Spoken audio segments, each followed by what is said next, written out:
Hello there, cat people. Dan the Catman here, along with Michelle the Meow Maven. Hello, Michelle. David, did you know Michelle is the author of a book as well? She wrote a book called The Farty Feline. That's actually true. I could use that book for reasons I won't go into. It is a scientific study. No, it's not. It's a children's book on a cat who had a nervous condition, and we'll leave it there. But also joining us is Stephen from catbehaviorhelp.com, Stephen Quant. He is our producer and our resident cat behavior help expert. So welcome, Stephen and Michelle. Hey, Dan, Michelle, David, all great to see all of you. Hi, everybody. And welcome to episode 63 of the Shelter Cats podcast, the podcast created by Shelter Cats. And joining us tonight, for this recording, is David Grimm, author of the book Citizen Canine, Our Evolving Relationship with Cats and Dogs. Welcome, David. Thank you so much for joining us. Thank you guys for having me. Before we get started, we have to do a little business. Michelle, take it away. Sure. The Shelter Cats podcast has joined the Chewy Shelter and Rescue affiliate program. Chewy's mission is to be the most trusted and convenient online destination for pet parents and partners everywhere. Chewy is passionate about supporting animals and making a positive impact in communities across the country. Local shelters and rescues oftentimes serve as a first home or provide continued support to pets. That is why Chewy is committed to supporting organizations that benefit the overall health, safety, and well-being of shelter and rescue animals. Please click the link in the podcast description. You'll not only be helping your local shelter, you'll also be supporting this podcast. So thank you to Chewy. Thank you, Chewy. We love Chewy. David, thanks so much for joining us. It's really, really a fascinating book. But first, I have to ask, I know, there it is, thank you. He listened to it, because I'm an audio person for Me too. books. Me too. My dad and I used to argue about that. That's not real reading, but I always disagree. I know you and David, how did you and Stephen, we'll edit that out. How did you and Stephen meet up and become friends? I know, I hear that's a very interesting story. It is an interesting story, and Stephen can correct me when I stray from the facts. But my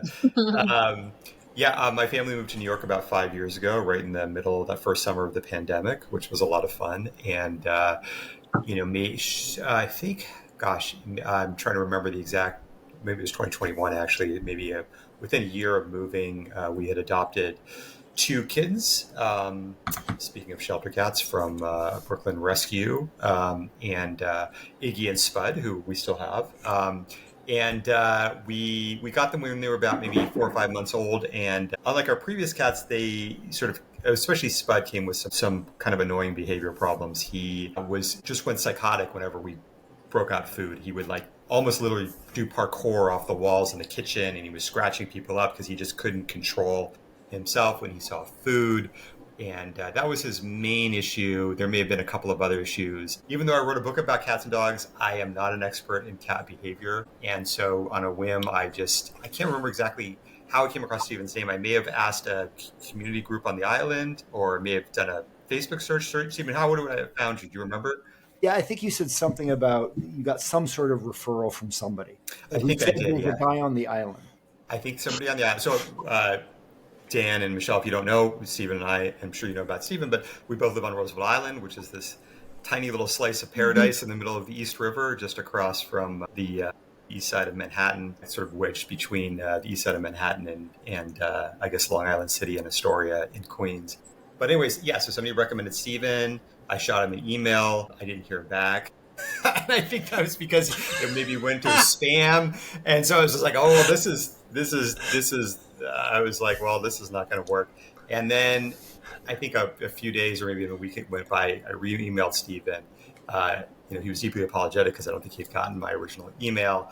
And it turned out he lived right across the street from me. I'm not even sure I knew Stephen lived on the island. Maybe I did know that. But anyways, he said, well, why don't we do this? It was still pandemic times. He was like, why don't we do Zoom? And I'm like, I think you're right across the street from me. Can you come over? And I think Stephen was a little, I don't want to put words in your mouth. He was a little hesitant, as we all were, about social interaction, but he sort of bit the bullet, put a mask on, decided to come over, and I didn't charge history.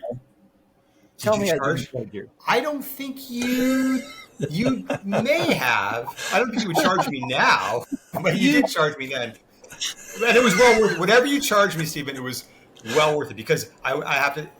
This is in all honesty. Within Stephen spent, I think, an hour in our apartment and gave me all this advice. And I frankly didn't believe it. I'm like, it can't be that straightforward. And I think within a week, we had already started to see results. And within, I would say, 2 or 3 weeks, Spud was behaving very normally and has been ever since. And it was just such a gift because we were sort of at our wits' end and didn't know what we were going to do. And long story short, which I realize is too late for that, that was our first meeting, and Steve and I struck up a really nice rapport, and we've been friends ever since. We get lunch all the time on the island and talk about cat stuff and other stuff, and it's just been a real pleasure getting to know him since moving to New York. And to make a pitch for lunch, there's this new coffee shop on the island called Cafe Aviva, and it's you guys getting money for this? No, it's really nice. And now they have an awning outside and outside tables, and David, we've got to go there soon. 100%. Cafe Aviva, if you're listening, we would love to have the podcast catered. We do drink. This is tea, not anything stronger. We wouldn't mind having snacks during the shows as well. We did a 2-hour podcast. Don't worry, David. We've done some long episodes, so catering is definitely welcome, Cafe Aviva. Anyway, that's actually an awesome story. So you didn't answer his first email, Stephen? I didn't see it. Okay. I try not to take it personally. I was looking across the park from him, and I could practically see in his windows, but I didn't see the email, but we worked it out. So, Well, I'm glad you did, because you may not have been here otherwise. And it's a great book. It's a funny book. It's got great stories. We're obviously going to talk about it. Yeah, the whole time I was listening to the book, a lot of like my childhood in Brooklyn kept coming back into my head, and how people perceived having cats as pets, and just the differences between like 40 years ago, putting cats out for the night, like the Flintstones song. All that kept resonating in my head. My uncle had cats in his lampshade store in Brooklyn, and he'd leave them out at night. And it was almost considered cruel to keep them indoors at night. He would let them out. They'd had a cat door, and they were expected to leave. So the whole time, I was listening to your book, those kind of memories from childhood kept coming back to me of just how the 80s, the 70s, not even all that long ago, but just how differently people felt about cats, treated cats, thought cats needed to behave. So that being said, just making it a little personal, just what sparked your curiosity about the evolution of cats and dogs as pets? How did that lead to a curiosity that led you to write this book? I guess to start. Yeah, I think, and I read about this a little bit in the book, but, our previous cats, who I sort of already alluded to, Jasper and Jezebel, who unfortunately passed away both in 2021. Jezebel passed away shortly before we got against by Jasper, shortly thereafter. But, when we used to live in Baltimore, we were in Baltimore for 15 years before we moved to New York City. And I think it was we adopted Jasper and Jezebel, I think around 2005, 2006. 2005, I think. And within a few months of getting Jasper, he went into massive kidney failure. And, we didn't have kids at the time. These were our kids. And my wife and I were just devastated. We rushed him to the emergency room. Eventually, first we took him to the vet, and then we took him to the emergency room just outside of Baltimore, called the Pet ER, and where we were basically told over and over again he was going to die.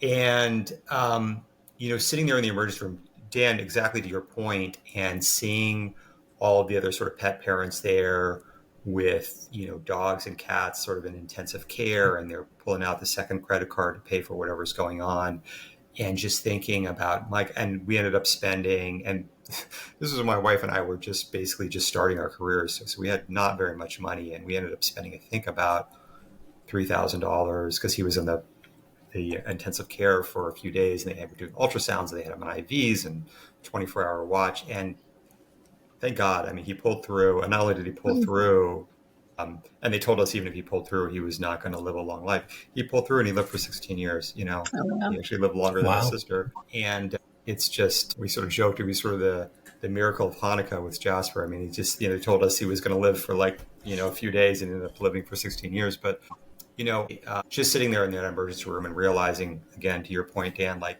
how do we get here? Like, how do we get to the point where we can spend this much money on our pets, where we're willing to spend this much money on our pets, and how much of a change that is just from a few decades ago, where you couldn't, even if you wanted to spend that much money to save your pet's life, you couldn't, and nobody in the right mind probably would have, because they would have sort of been laughed out of the room to get thinking about a kidney transplant, which thank goodness we didn't have to even consider eventually. But, it's just, how did we as a sort of society get to this point that we have such an intense relationship with these animals?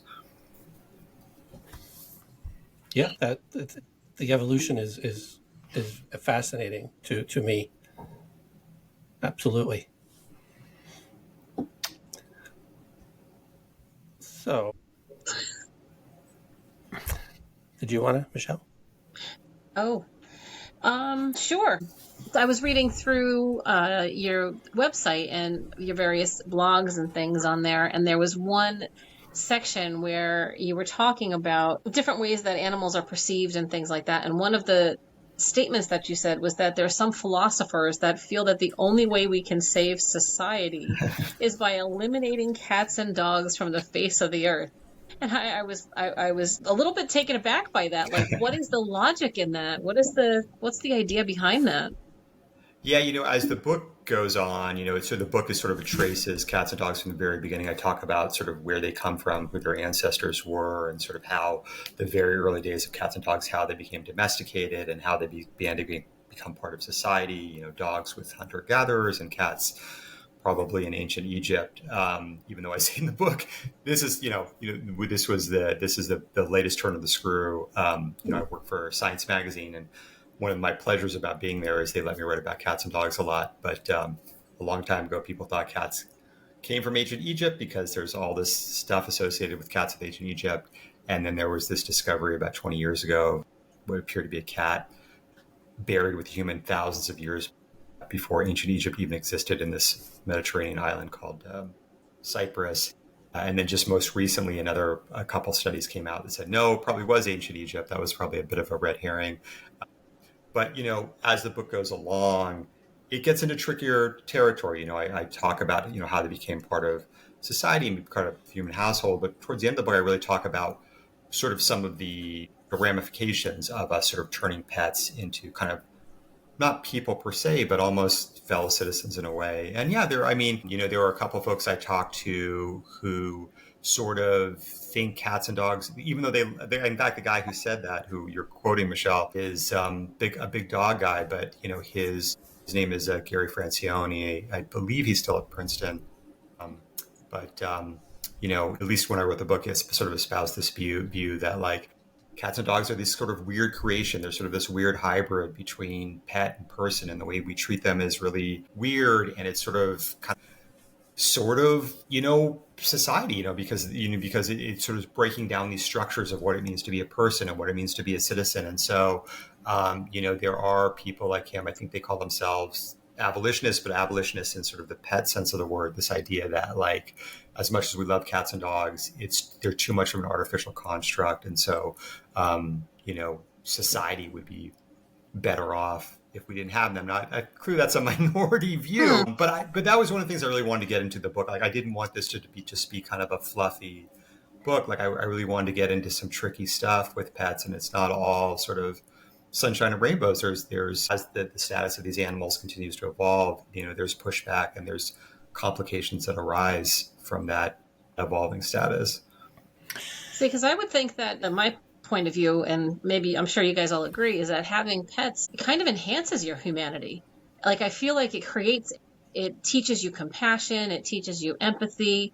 You learn how to, the general thinking is that as a child, if you lose a pet, it teaches you about grief before you have to learn it by losing, a loved one. So it's kind of like an introductory way to learn about grief. It's a way to like deal with, human emotions, but in a little bit of a different angle. So it kind of helps you evolve as a person. So it's so fascinating to me to see that I've never even heard the concept that they're like a detriment to us in that sort of way. It's just It's interesting.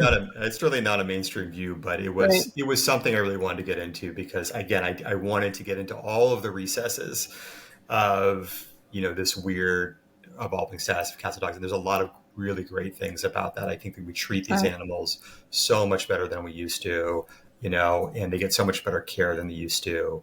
And they're so much more legally protected than they ever were. But there's also some weirdness that comes along with that as well. And I didn't want to shy away from that. Right. Right. Yeah, very interesting, and there, there's legal discussion in the book about what it means to be a person versus an object or a possession, and the idea that at some point dogs and cats could get their own lawyers and sue each other, and it kind of goes down this interesting rabbit hole. But I'm curious, David, if I'm about to ask you a big question that you could probably just take the rest of the talk about, but if you could distill a little bit for us the journey that you think that wild animals as dogs and cats were to how they came to be pets and essentially, I put this in air quotes, owned by people and members of society. And I'll just mention to you as a reminder, this great story you told in the book about this legal case between this guy named McCleary, who accused his neighbor, whose name was Friedel, something like that, Yeah. of stealing his cat, and the judge who got involved and had to make a decision about all of that. Yeah, that's probably my favorite story in the whole book. And I spent 4 years on this book, so there's a lot of stories in there. I traveled the country and I talked to a lot of different people and made a lot of very interesting visits. But this was a story. I knew almost nothing about the law before I wrote this book, and I learned so much about sort of how the law works, how courts work, how precedent works, how the law sort of creates these things out of sort of case law, and that's certainly what's happened with cats and dogs. But yeah, this is my favorite story in the book and this, I don't remember the exact timeline, but I believe it was the late 1800s, and maybe Stephen, you can correct me. It's been a while, maybe late 1800s, early 1900s. And I love it also because it took place in Baltimore, which I have a real soft spot for because I lived there for so long. But basically, the story is that, and this is a true story, Sorry about that, guys. No. I was like, it wouldn't be a cat podcast without the appearance of a cat. But That's Vance, everybody. Vance. Okay, maybe he'll come back. 1894. 1894. Thank you. I believe I knew it was. Thought it was the 1800s. Anyways, long story short, it's a Baltimore neighborhood. A man apparently sneaks into a woman's yard at night and steals her cat. She realizes the man has done this. She has the man arrested. The constable, that's how long ago it was, the constable comes and arrests this guy in Baltimore and brings him before the judge. And the judge is like, man, I don't even know if I can charge you with anything. Like, what is the legal status of the cat? And he actually consults all these other judges in Baltimore, including one who happens to be a close relative of Edgar Allan Poe. So there's a lot of just fun details in the story. But, and the judges sort of, talk to each other, and they basically conclude that a cat has, like dogs at the time, have no legal status. They, people have a legal status. They're people. Farm animals have a legal status. They're considered property at the time. Your toaster has a legal status. It's considered property, just like your car. But cats and dogs are so low on the legal totem pole that they don't have any status. They're not even worthy of being considered property. And so the judge says, a cat's not property, so in effect, you haven't stolen anything. So he let the guy go. And first of all, it's just a really cool, fun story with a lot of great color that I had to go through. I'm searching through these law articles from the late 1800s, and I'm just like, I never imagined in my life I'd be looking at this stuff and realizing how fascinating some of this stuff can be. And I'm looking at old articles in the Baltimore Sun, which actually get reported on the case, which is like, I think it was a slow news year or a slow news day. But I love it also because it's just a great example of, you talk to any pet owner today, they'll say, of course, not only is my pet a piece of property, it's a family member, should have all these legal protections. And just to think, a little over 100 years ago, and this was a legal situation that lasted well into the early to mid 1900s, where cats and dogs really had no legal status. That they basically had no rights. Somebody could steal your cat and dog, somebody could shoot your cat and dog. Nothing would happen because there was absolutely zero legal protection. Interesting. And I'm curious if you also just know, was there a court case or something that happened legally that started the shift and allow cats or dogs to start to be viewed as having value? Yeah, so I think starting in the early 1900s, again, you would have these cases where somebody's dog would be hit by a train, somebody would sue the train company, nothing would happen because the dog wasn't property. But as pets, as their status starts to increase, and I write about this in the book, this is around the time, especially where dogs are coming indoors. Dogs start coming indoors in the late 1800s because of flea and tick shampoos. Let you bring your dog indoor. Nobody wanted a dog. It wasn't even if you loved your dog to pieces, you wouldn't want your dog inside because your dog had parasites and your dog smelled terrible. And you wouldn't want that in your house. And so that's why dogs were out in the doghouse, or chained up in the backyard or whatever. And cats weren't coming inside because, Dan, to your point, and this was, the case with my family a little bit growing up. You let your cat roam the neighborhood. There was no litter. Kitty litter wasn't invented until the 1940s. And so even if you wanted to lock your cat up at night, where's your cat going to go to the bathroom?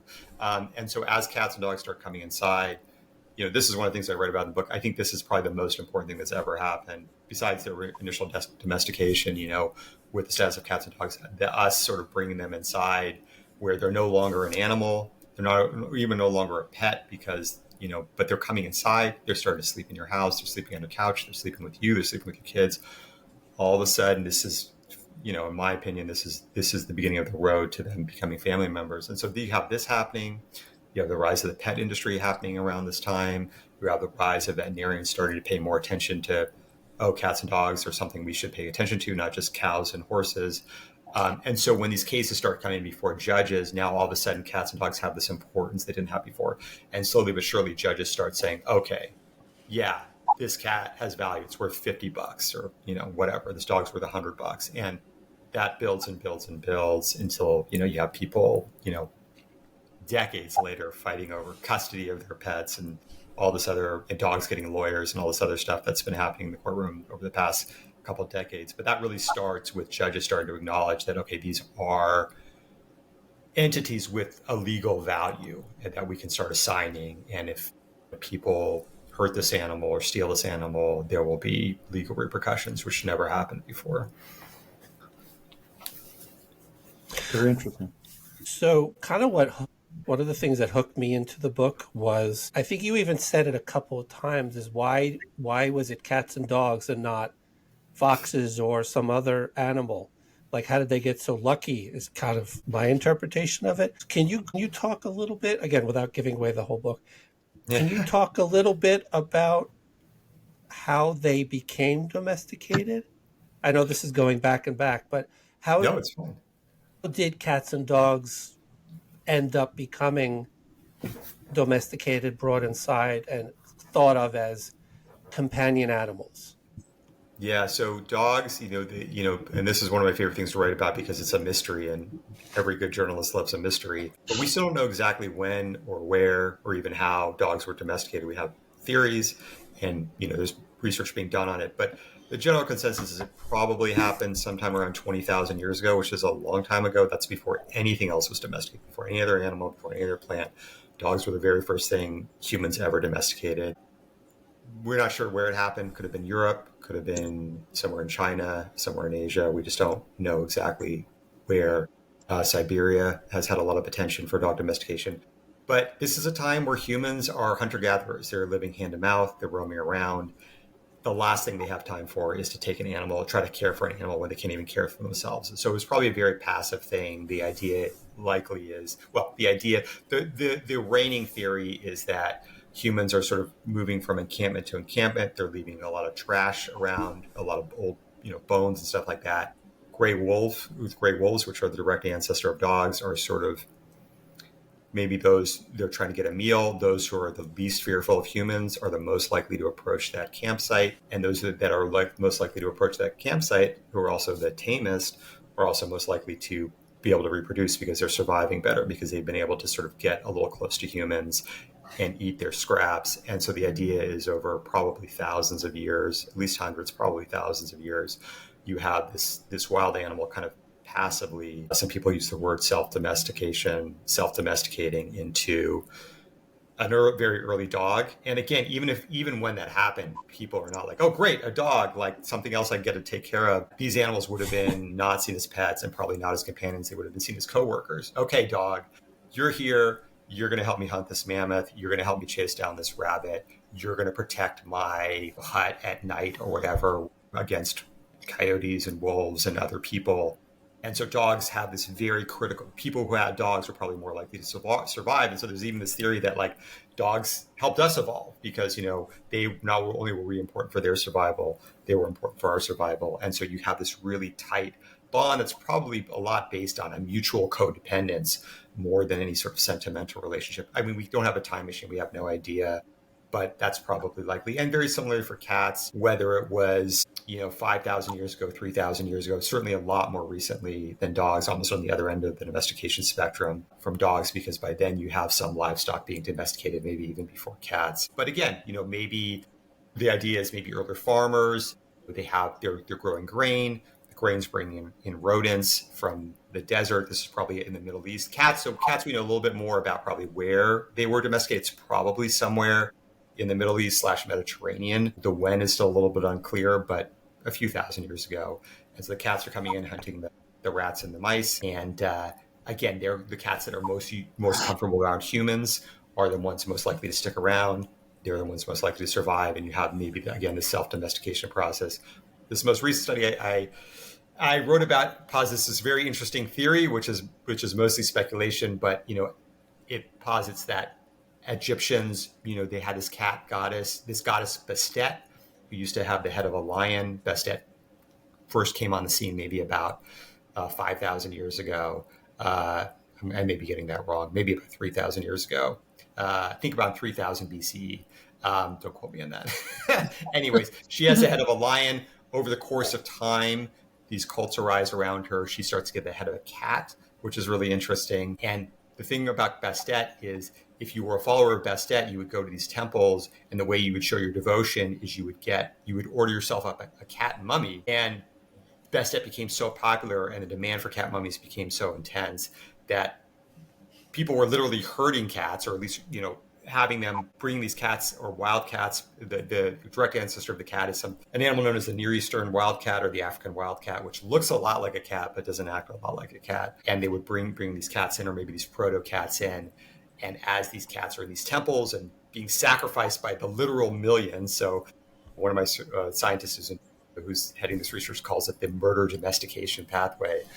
This idea is that even though you're killing all these cats, you're also bringing a lot of them together. They have to get used to being around people, and that is leading to the domestication process. So, and again, cats would have served a function, whether they were important as sacrificial animals, whether they were important as rodent control, whatever they were. Again, they probably were not seen as pets and fur babies in ancient Egypt for the most part, although the ancient Egyptians did become very protective against them. Apparently there was a law in ancient Egypt that if you took a cat out of Egypt, you would be killed. And I think you could actually even be killed for killing a cat, which doesn't make any sense given that there were millions of cats being killed as sacrifices. But, this is all sort of speculation. But again, cats and dogs were very much seen as serving a utilitarian function early in their lives. And it was this companionship role is really a very recent phenomenon. That's absolutely fascinating. They had to seriously earn their keep at first, it sounds like. They really did. And as you could tell, mine earned their keep by, trying to knock over the microphone at every waking up. But they're cute, so I get away with it. All right. How long did it take you? How long did the research for this? Because you mentioned you're not a pet expert per se. What is your background? Well, so I would consider myself a cat and dog expert. I mean, I would consider myself an expert on the status of cats and dogs, the origins of cats and dogs, even the cognition of cats and dogs. What I'm not an expert on is what Stephen's an expert on, which is definitely not an expert in behavior. But, I'm a journalist at Science Magazine. I have been for about 20 years now.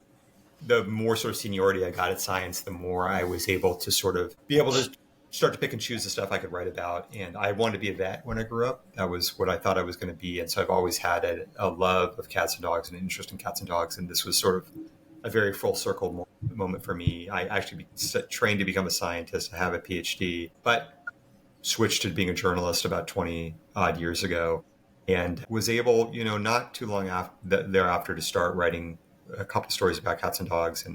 And that was years before I really wrote the book, but it gave me a foundation in sort of the science of these animals and just a lot of the experts to talk to for the book. Could I jump in with just a quick related question having to do with, something that always fascinates me, which is the difference between domestication and socialization. And there's a part of your book, David, where you visited this wolf sanctuary. And maybe you could describe for us, as you understand it, the difference in social potential between wolf pups and dog pups. And on that same subject, speak to their respective differences with this very interesting idea of being able to recognize pointing or not able to recognize pointing and what that all means. Yeah, so one of the visits I did for the book was this place called Wolf Park, which is in Indiana, and this is a place, one of the few places in the U.S. at least where there's actually like a wolf sanctuary where they actually have wolves there that the public can visit. The public is usually generally not allowed to go in with the wolves. I think some people can, but scientists also go there to study wolves. And I think I'm glad you brought that up, Stephen, because I think that's a really common misconception is this difference between tame and domesticated. And so you can tame a tiger, you could tame a wolf, but the offspring of that animal are going to be just as wild as that animal is. There's nothing permanent, at least generationally, about taming. And I saw that with the wolves. These were animals that, people might say, well, a wolf's pretty similar to a dog. Like, how different can they be? And these animals had undergone hundreds of hours of socialization since they were puppies. They were intensively socialized. They're living with people. They're interacting with people 24/7. And yet you go into an enclosure. I had to do an hour safety lecture before I even got into that enclosure with those animals. Everything you're supposed to do if they attack you, what you're supposed to do, how you're supposed to respond, how do you basically avoid getting killed with an animal that's had hundreds of hours of socialization. And standing there with the wolf, you feel it. You feel the unpredictability. You feel them not really trusting you. And that's not compared to anything what it would be like to interact with a wild wolf, a truly wild wolf, even if you could. And so this idea that like tameness just happens overnight is just not true. I mean, whatever happened with cats and dogs likely happened over hundreds or thousands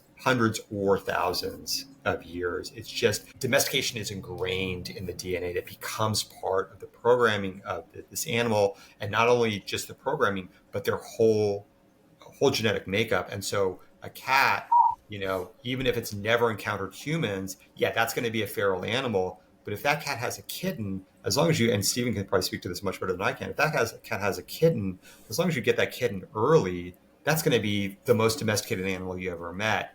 Even if its parent was this crazy not wild, but feral animal, domestication is just part of the domestic cat's genome. And so those offspring, there's a window with cats, there's a window with dogs as well. But as long as you get them during that early window, this is going to be a maybe not a lap cat, but certainly this is going to be, as domesticated as any other cat. Well, yeah, but okay, I'm with you on all of that, but contrast that with the silver fox experiment and domestication experiment in Russia that is ongoing to this day, and the speed at which, through genetic selection, they were able to make changes in foxes in terms of sociability. Yeah, so this was a famous experiment called the Fox Farm experiment that happened, I think, in the 50s, or started in the 50s, maybe 50s, 60s in Siberia, going back to Siberia. And this was a guy, Dmitry Beylev. I'm going to completely mangle his last name.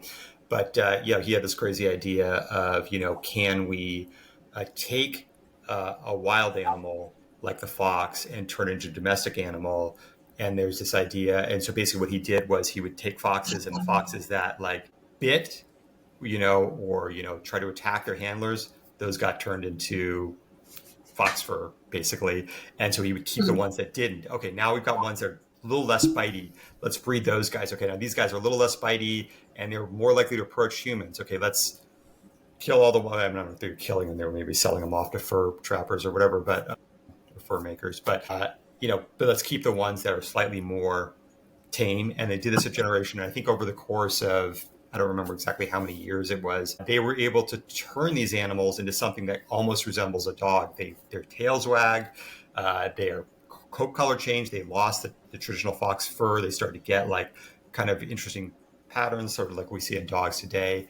I have to say, Stephen, and I'm just catching up on this myself, there is some controversy around that experiment. Apparently the foxes, so people, for decades, people have heralded this as like, okay, this is how domestication works. You can, and keep in mind with cats and dogs, it wasn't nearly as directed as that. So like all this stuff is kind of happening passively. So like what could have potentially happened with cats and dogs in a few decades took, again, hundreds or thousands of years, because like people, especially when dogs came around, they had no idea they could turn a wolf into something else. It had never been done before.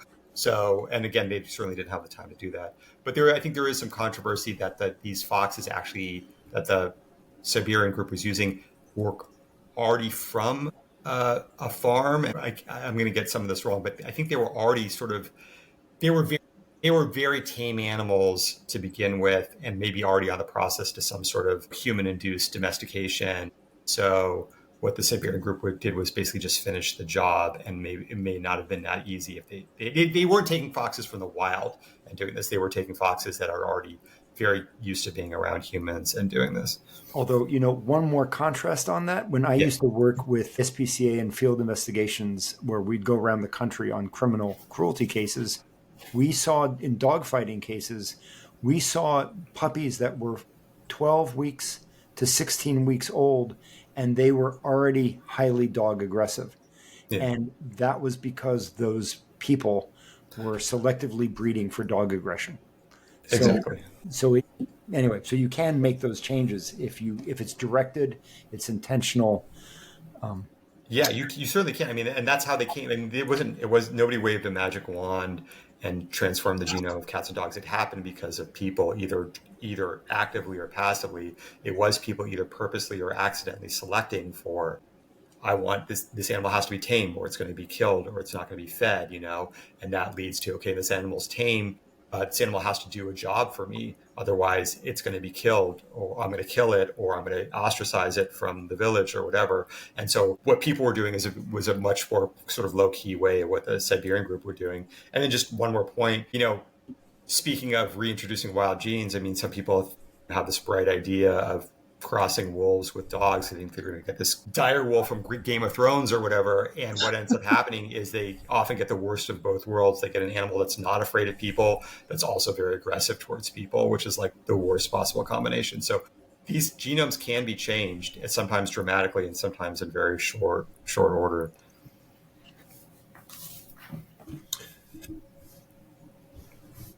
So I'm the big picture I'm the big picture question person on this. So along with the evolution of like our relationship with cats and dogs, and how, I really did find it fascinating how they were domesticated, is the evolution of the pet industry, which I also find fascinating.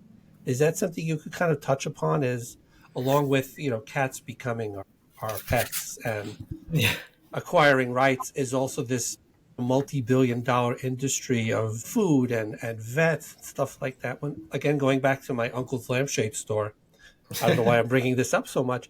He got like a bag of the cheapest whatever, because that was all that was available in the supermarket. He left it in one bowl. There was 10 cats, and then mostly this was in Brooklyn by Coney Island.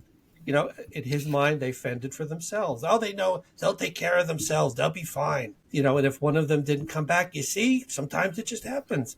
So can you kind of touch upon how he went from that, which me now in my 50s, I think is barbaric of my great uncle, to, I have 6 cats and not all of them eat the same brand.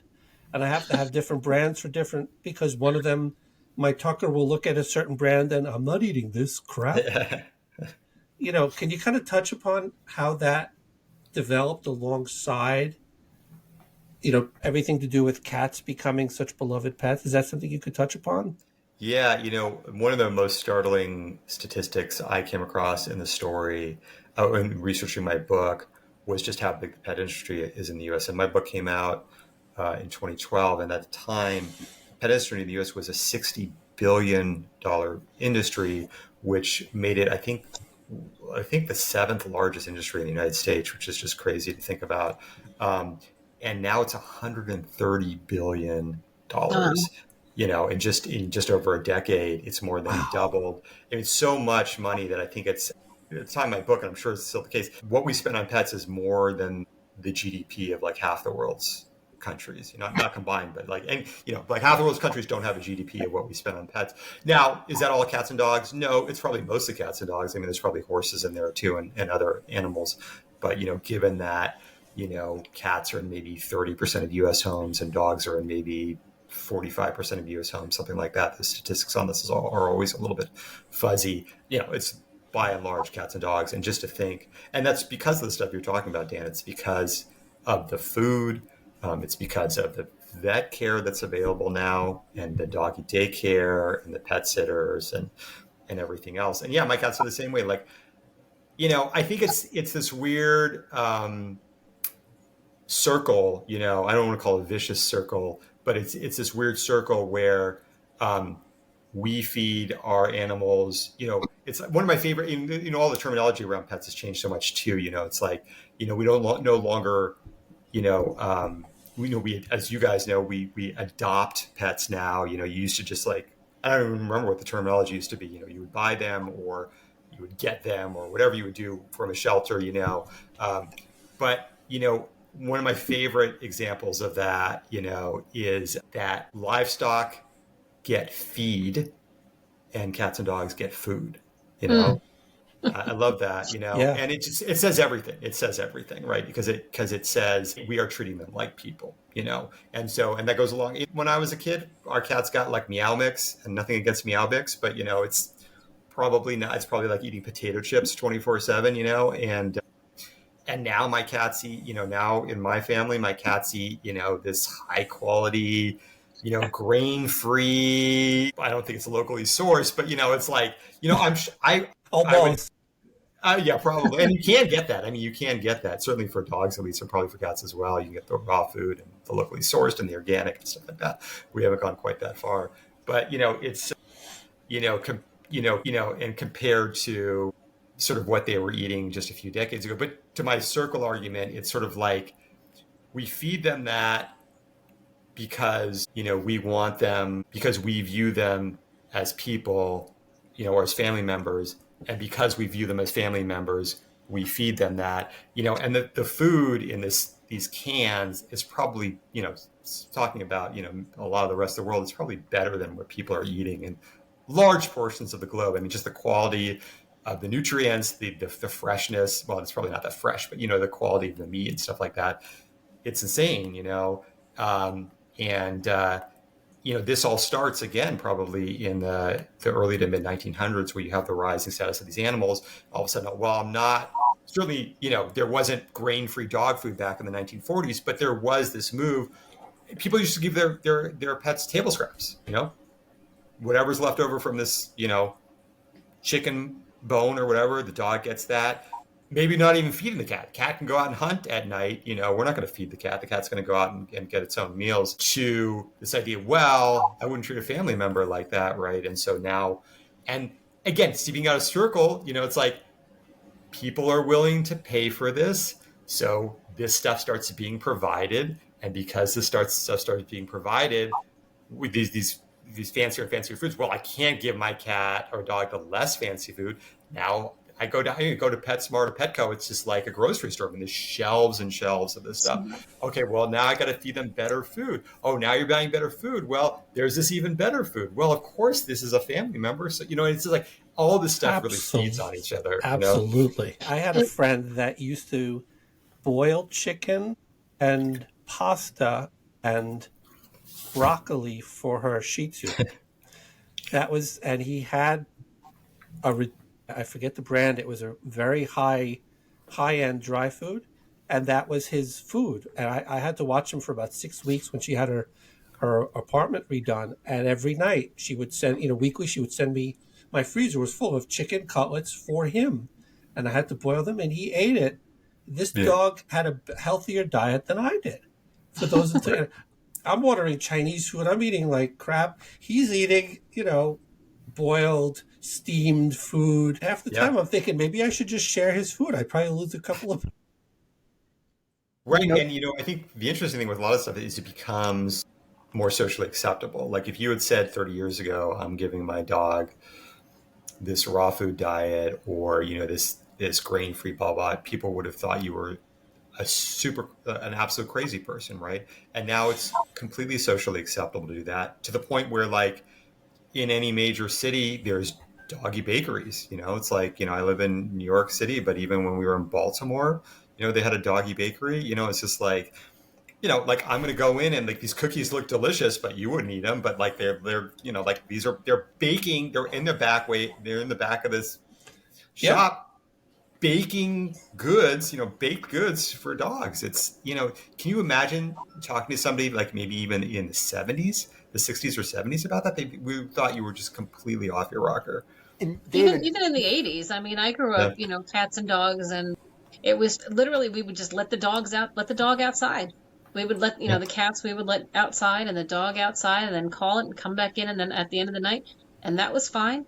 There was no such thing as, there was no curbing your dog. There was also, I lived upstate New York, so I'm not from down here. Maybe it was different on Long Island. I don't know.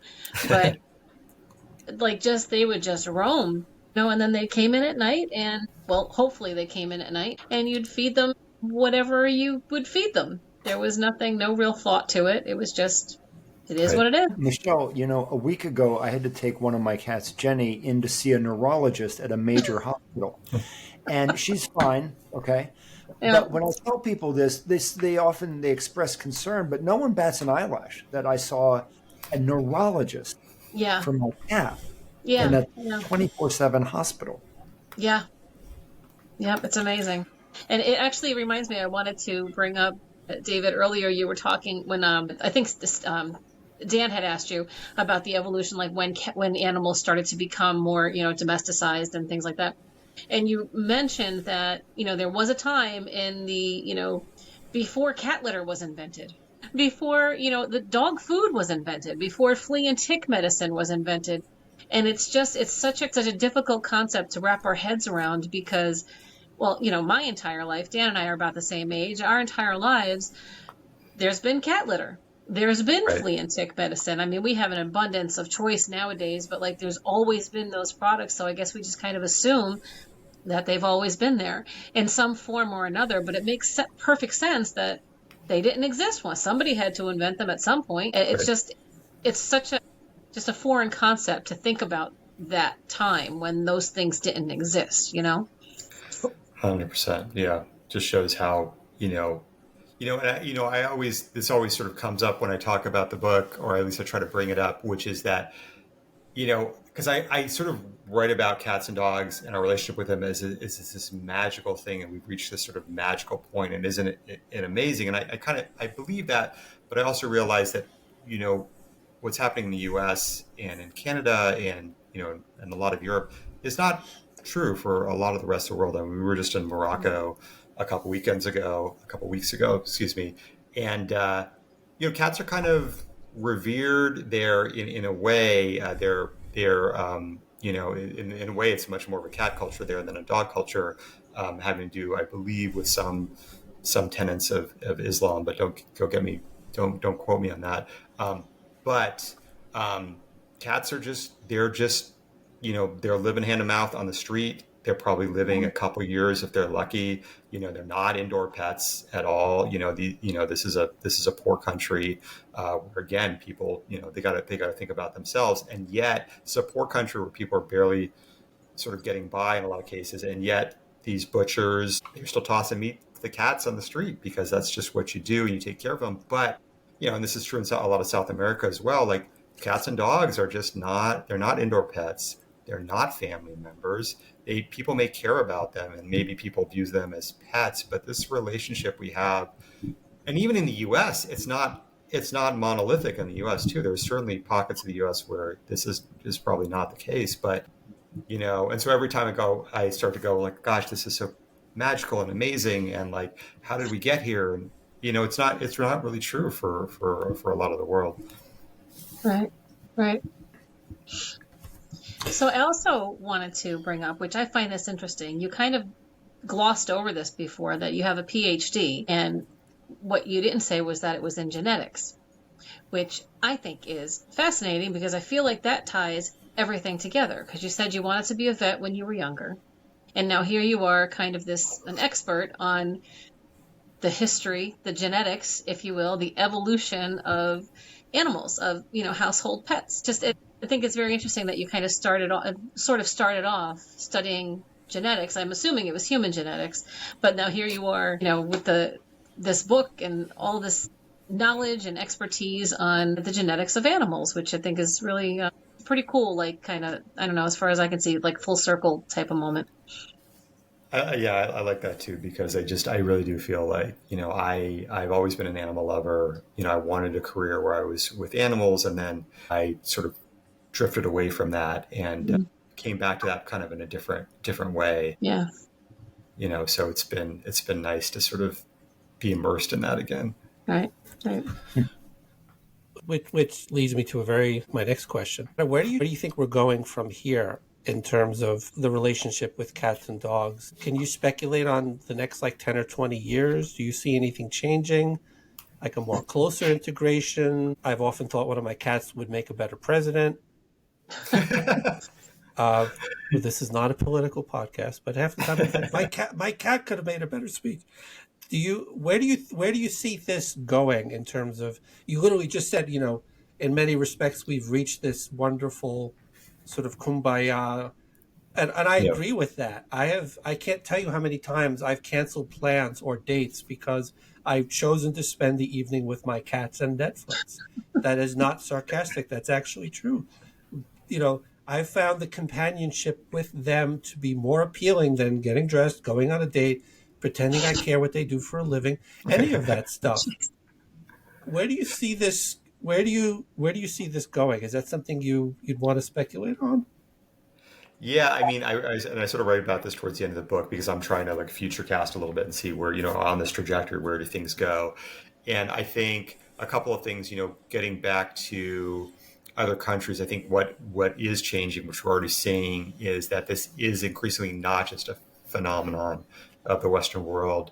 Cats and dogs are huge in Japan, in China, which they've never really been popular pets, apparently, and I read this on the internet, so take it for what it's worth, but apparently cats are the most popular a pet in urban China now, which is crazy, because this hasn't traditionally been a culture that has put a ton of value in these animals, and I realize I'm probably overstating that, and again, treating China as a monolith. But so I think we'll see what's happened in the U.S. and some of the Western world happening in other countries. But also in the U.S., I don't know if we can get any closer to these animals emotionally. That's almost a little scary to think about, because I think we've almost sort of maxed that out.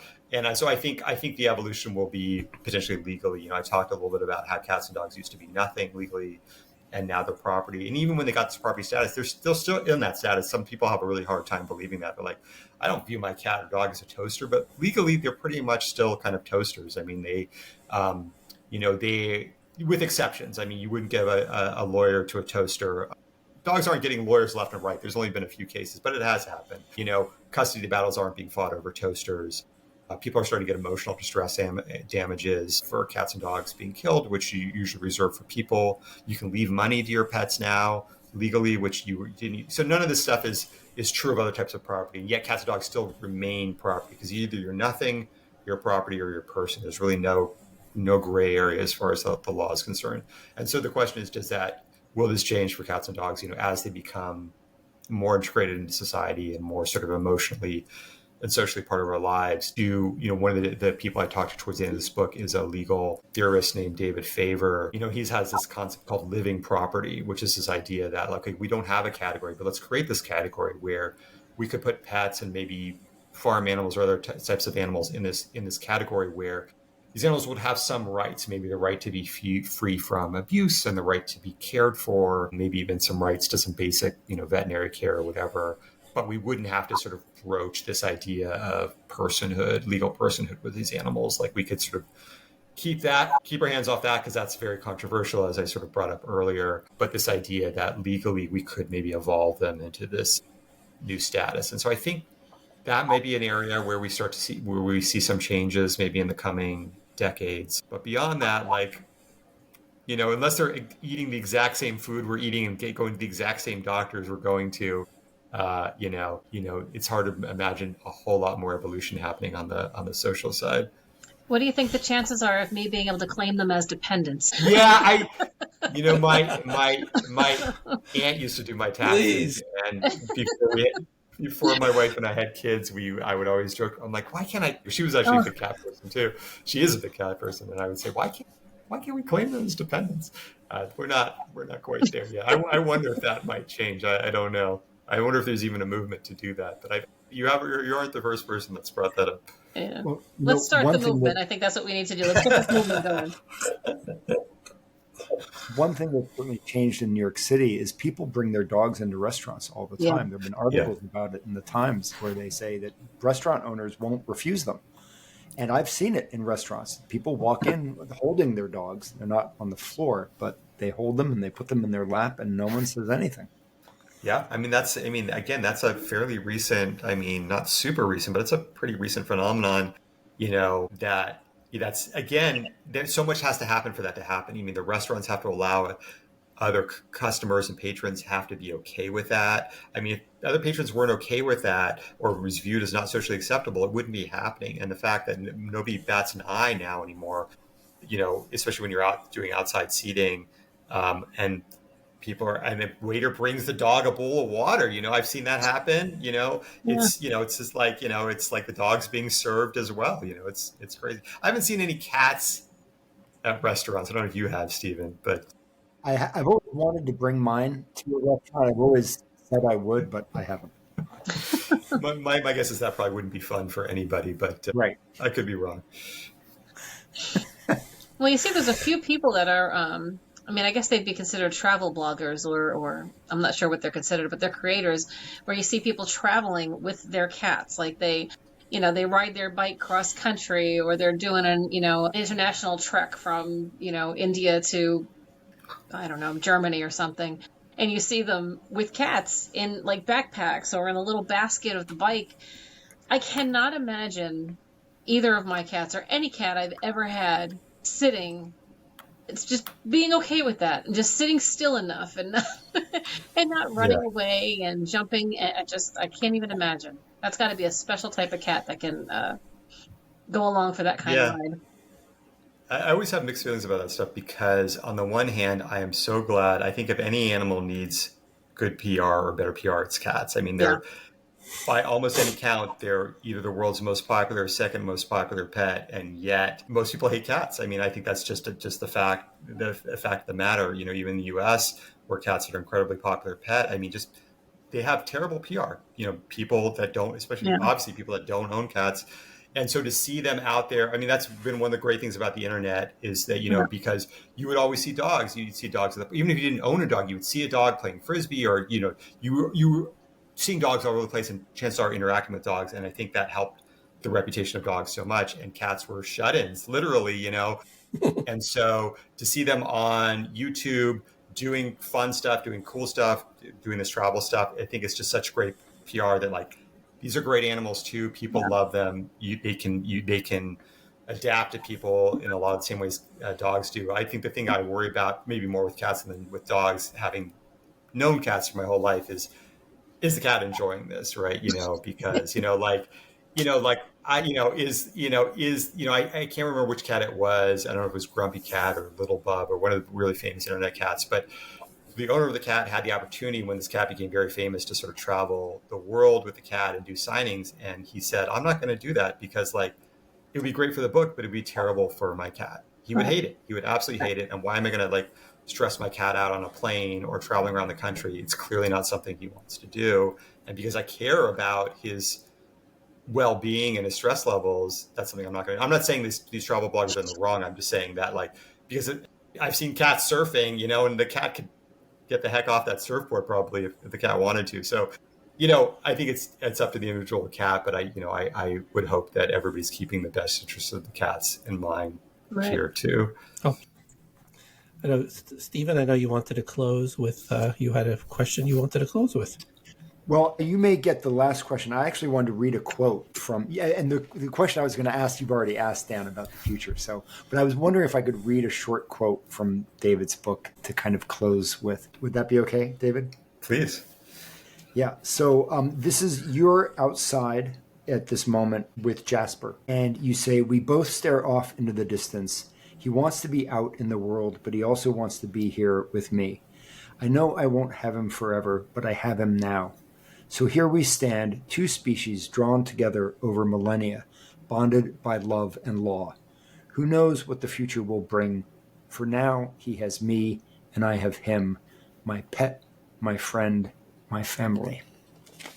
Yeah, I'm going to start crying.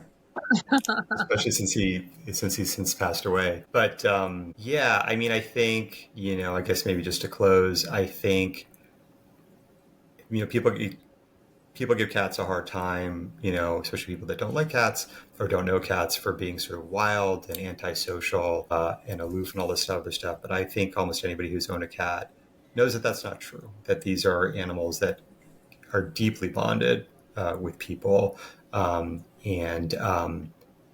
deeply part of our lives. And that was always was something we didn't get into. Maybe if we do ever do a part two is, when we were in Baltimore, we used to walk our cats. We lived in this we still lived in the city in Baltimore, but kind of a little bit removed from downtown. And we lived in this kind of suburban feeling neighborhood where we could take our cats out on with leashes, and we met a lot of people that way because we were the crazy cat people. But eventually Jasper and Jezebel usually just stuck around the house, but Jasper and I would go for walks without the leash. Like, he would go outside, and he might run away from me for a couple minutes and, chase something into a bush or go sneak off somewhere. But he would always come back. He would always come home, and he would always come back to me. And this idea that, like, that's so against what his ancestor was. His ancestor was an animal that wanted nothing to do with people and wouldn't want to be anywhere near humans or human civilization or human activity.